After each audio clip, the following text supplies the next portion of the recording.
Negative 18.6 is the on-off swing for Josh Giddey being on the floor for the Bulls through 10 games. I don't know if you've calculated that is it has with last updated. night's game. It has updated. Now it's minus 15.8. He was plus 2 in last night's game. I also noted that I believe it was 449 out of 453. That's what it has in your column, yes. Players total. Yeah. As I mentioned, he did move up a little bit. I think he's 446 now. So, again, I do think he's going to improve, but the numbers are what they are. And I think that's worth looking into, especially when you are now looking at the Bulls in 2 clutch games back-to-back where Billy Donovan has gone another direction in the closing lineup. Yeah, that's a big deal. And that is a big deal because not only does it tell you what the coach, who he trusts most to be on the floor in those most important moments, but it's also the reason why Giddey wanted to leave OKC. Ooh. And it's early on in the season, but it's something to monitor. Go ahead, Dave. No, I was just going to, every time I watch Josh Giddey play and I see what he does, I think of what Will kept saying in the offseason when they got Josh Giddey. Like, look, he's going to put up numbers. He's going to put up numbers, but those numbers within the numbers are not going to be good. Under the hood. You know what I mean? Under the hood. Come on with it, Will. My tribe people do that.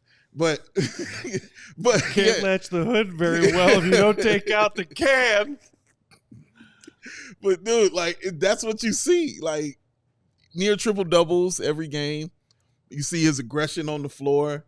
You see his facilitation and what he does. You see the rebounding, hitting some threes, not just, killing the world with it, but hitting some threes when they're wide open to him. Like he's been solid in that. But you would just look at the numbers and say, oh man, he's been really, really great. And then you watch the game and you're like, oh, why does Billy have him out there on this right here? He's got to go sit down. And that's why he's sitting down, because the defense has not been good. Those teams key on Josh Giddey, and they attack him. And I mean, they attack him like over and over and over again. They don't care about his height. They don't care about his hair. They are going after that young man every time on defense, man. And usually it's success that comes with it. And the turnovers that he has also don't help as well. So yeah, putting up those amazing numbers, looking real solid out there for the team, but too much of a liability for your head coach to say you close the game in the fourth quarter. And you're right, Will, that is definitely something to monitor going forward. And I think, I even asked Billy about this after the game last night. Like, I didn't say, well, why did you bench Giddey down the stretch? But it was like, hey. So to me, it seemed like what the Cavs were doing was isolating and picking on Giddey and putting him in pick and roll and getting him switched onto Garland or Mitchell and then attacking. Cook. And so I asked Billy, like, what were you guys trying to do in that situation? And then after that, they're kind of doing the same thing with Vooch, and they were going to him a little bit. And like the Bulls are in a situation now where Zach is kind of like the defensive stopper on the perimeter in lineups where Io's not in. Okay. And obviously, like, that's not your ideal scenario, but that's just the way that this team is built. And so that's what he said. I mean, they were trying to to try to just get the ball out of the hands of the guard. But when they bring that second guard into the action, it would be like a stagger screen action where, whoever was guarding Donovan Mitchell would go screen Garland, and that person would switch on. It was Io. Mm-hmm. And then they would bring Giddey into that action as well, and then get Giddey switched onto Darius Garland, and he was just able to get into the rim. And it was the same thing when they took him out. And, you'd think, okay, great, you got Io and you got Patrick in, you can defend a little bit better now.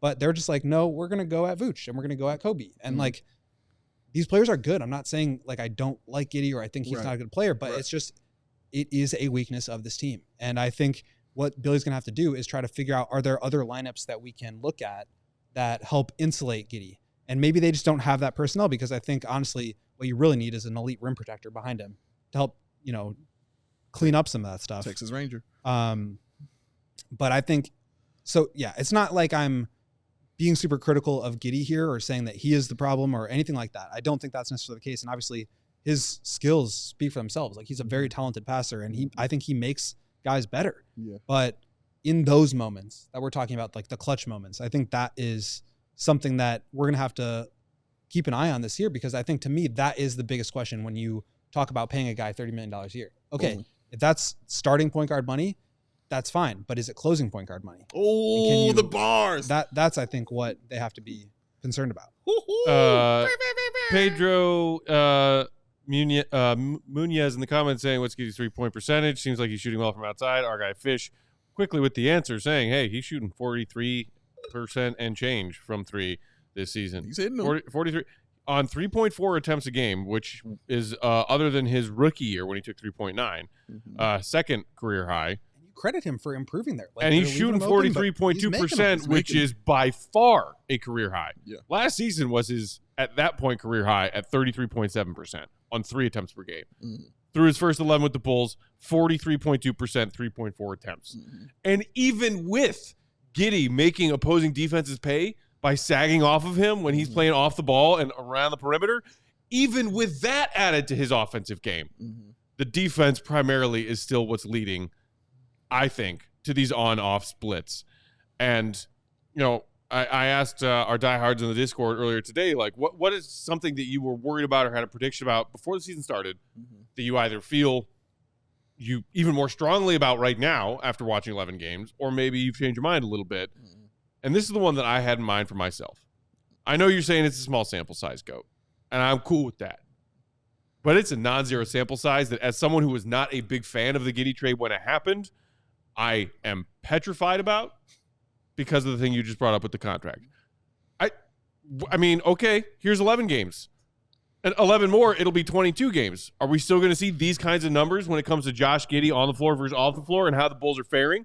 Are we still going to see Billy Donovan going with Io or someone else down the stretch of a close game over Josh Giddey? Is this secretly a Billy Donovan tank job when he's got Josh Giddey out there on the floor? Or I don't know. I mean, shout out to THT for those 56 seconds of tanking he did last night when the, Cavs were making that comeback. Whether or not it's purposeful to have Giddey on the floor versus off the floor with the long-term goals of this team and which ones are public and which ones are secret. Just calling it like I see it. And I think it's Giddey one thing, being someone negotiating a new contract as a part of your core, as a focal part of your new young core moving forward when you're actually going to be trying to be for realsies competitive again, hopefully at some point down the not too distant road. If those are his on-off numbers, even when he's knocking down threes at a rate at which he never has before in his career, I am terrified and I don't like it.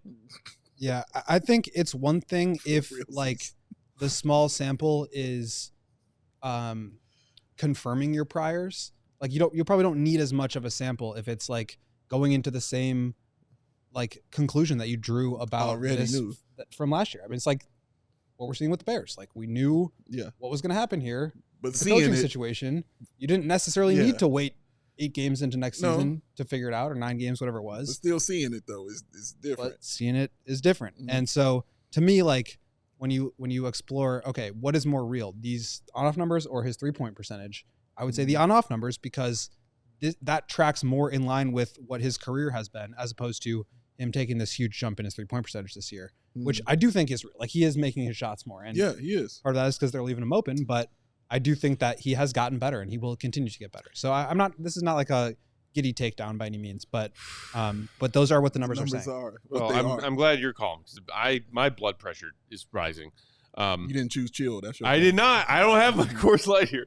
Coors Lights don't solve all of your problems, but they do not. You got to choose chill and then crack one. That's it. But Big Dave, you mentioned the turnovers too briefly, and I think it was our guy Drew from the Bigs. Shout out. Who was talking with y'all in the locker room to Josh Giddey. I think he posted a video on Twitter today about like Giddey talking about this team's turnover problem and saying, hey, this fast-paced offense that we play, turnovers are going to be a part of it. He did say this. And Zach LaVine has 2 7-turnover games to his name, but Giddey has also been contributing turnovers, and Drew did some digging and broke down the different types of turnovers, and in the category of bad pass turnover, as in like not necessarily a forced turnover, Giddey is among the lead leaders out of the gate in bad pass turnovers. That part.